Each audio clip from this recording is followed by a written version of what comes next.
பலப்படுத்த நீ பலனடைந்திட உன்னை மறுபடியும்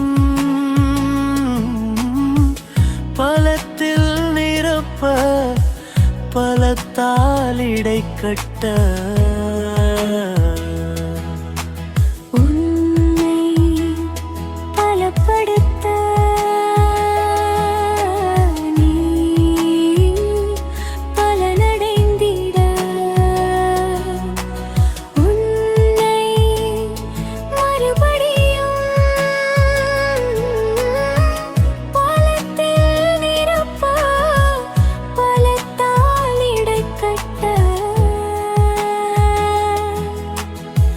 கழுகுகளைப் போல் பலனடைந்து படைந்திட உன்னை மறுபடியும் பலப்படுத்துவேன். உன்னை மறுபடியும் பலப்படுத்துவேன். கழுகுகளைப் போல் பலனடைந்து பறந்திட உன்னை மறுபடியும் உன்னை மறுபடியும்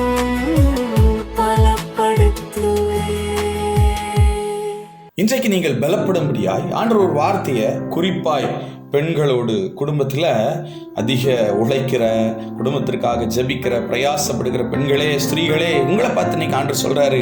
நீதிமொழிகள் 12:4, குணசாலியான ஸ்திரீ தன் புருஷனுக்கு கிரீடமாக இருக்கிறாள், லட்சியம் உண்டு பண்ணுகிறவளோ அவனுக்கு எலும்புருக்கியாக இருக்கிறாள். இன்றைக்கு நீங்க எதா இருக்கிறீங்க? குணசாலியான ஸ்திரீயா புருஷனுக்கு கிரீடமா இருக்கிறீங்களா? லட்சையை உண்டு பண்ணுகிறவர்களாய் அவர்களுக்கு எலும்புருக்கியாய் இருக்கிறீர்களா?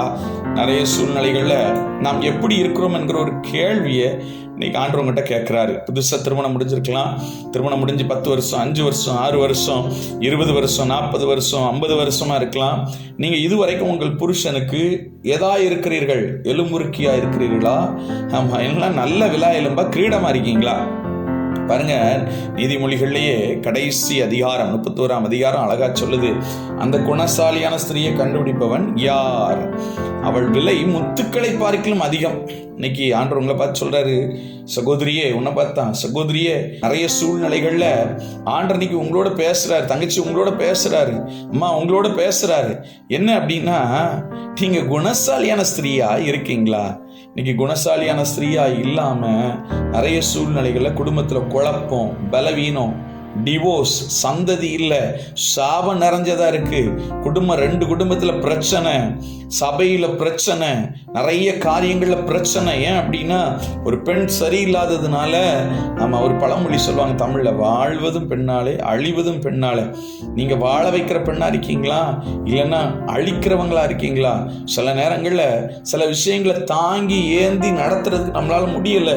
சில பெண்கள் இருக்கிறாங்க, கணவர் ஏதாச்சும் ஒரு சின்ன காரியம் செஞ்சா அவரை பெரிய குற்றவாளி மாதிரியே பார்த்து, ஆமா, அவருக்கு தேவையில்லாத காரியங்கள்லாம் பேசி சண்டை போட்டு வீட்டுக்கு போயிடுவாங்க.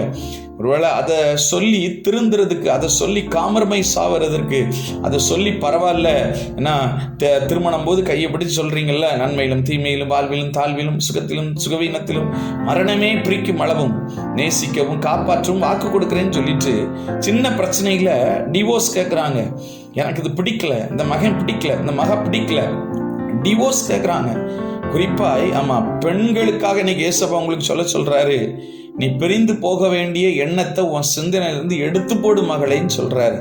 வேண்டாம் அப்படிங்கிற கான்செப்டை எடுத்து போடு. உனக்கு கொடுக்கப்பட்டதுல நீ உண்மையா இருக்கியான்னு ஏசப்பா கேட்கிறாரு. இதுவரைக்கும் நீ செய்த பாவங்கள், நீ செஞ்ச நிறைய காரியங்களை நான் மன்னிச்சு உனக்கு ஒரு நல்ல வாழ்க்கையை கொடுத்துருக்கிறேன். அதுல நீ ஒழுங்கா வாழ்றியா? அதுல சரியா இருக்கிறியா? இல்லைன்னா குற்றம் கண்டுபிடிச்சுக்கிட்டே இருக்கிறியா?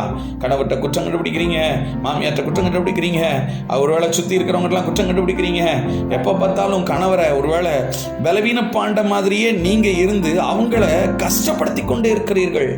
நிறைய பேர் கணவர் சொல்லுவாங்க என்கிட்டலாம், அவங்க எவ்வளோ திட்டுனாலும் நான் அமைதியாக வந்துடுவேன், ஏன்னா பலவீனம் பண்ணுறேன். நம்ம ஒரு வார்த்தை பேசிட்டோன்னா அவங்க பயந்துருவாங்க, அவங்க அழுதுருவாங்க, அவங்க அழுதாவது அப்புறம் அவங்கள அமைதியாக்குறதுக்கு நம்ம பல வேலை செய்ய வேண்டியது இருக்குது அப்படின்னு சொல்லி யோசிக்கிறாங்க. கவனமாக இருங்க. உங்கள் மேலே கணவன்மார்கள் அன்பாக இருக்கிறதுனால தான், சகோதரிகளே மனைவிமார்களே, ஏசப்பா உங்கள் மேலே அன்பாக இருக்கிறதுனால தான் நல்ல கணவர் உங்களுக்கு கொடுத்துருக்கிறாரு. சில பேர் சொல்லுவாங்க, இல்லை பதர் என் கணவர் எனக்கு உண்மையாகவே இல்லை, நல்ல ஜோம் பண்ணுங்க, நம்ம வெளிக்கு வராத மறைபொருளும் இல்லை, அறியப்படாத ரகசியம் இல்லை அப்படின்னு சொல்லிட்டு பைபிள் சொல்லுது. எல்லாம் வெளியில வந்துடும், கவலைப்படாதீங்க, கொஞ்ச நாள் காத்திருங்க. அந்த காத்திருப்புல தான் உங்க பேர் என்ன அப்படின்னா குணசாலியான ஸ்திரீ. அந்த காத்திருப்புல தான் உங்க பேர் என்ன அப்படின்னா தன் கைகளை பலப்படுத்துகிறவள். அந்த காத்திருப்புல தான் உங்க பேர் என்ன அப்படின்னா திராட்சை செடியை நாட்டி அதை விசாரித்து அநேக காரியங்களை பலன் கொண்டு வளர்வதற்கு செய்பவள். அதனாலதான் சொல்லுது, நீங்க குணசாலியான ஸ்திரீயா, நீங்க நல்ல குணசாலியான ஸ்திரீயா, இல்லை அப்படின்னா எலும்புருக்கியாய், ஆமாம் குத்திக்கிட்டே இருக்கிற விழா எலும்பா இருக்கீங்களா, நல்ல குணசாலியான ஸ்திரீயா இருக்கீங்களா? இன்னைக்கு ஆண்டவர் நீங்க பலப்பட வேண்டும் என்று விரும்புகிறார். கொஞ்சம் காம்ப்ரமைஸ் ஆயிருங்க, கொஞ்சம் ஈகோ விட்டு இறங்குங்க, கொஞ்சம் திமிரா கணவர்கிட்ட பேசாதீங்க, பொறுமையா போங்க. சில விஷயங்கள்ல மன்னிப்பு கேளுங்க, சில விஷயங்களை தாழ்ந்து போங்க, நீங்க ஆசீர்வாதமா இருப்பீங்க.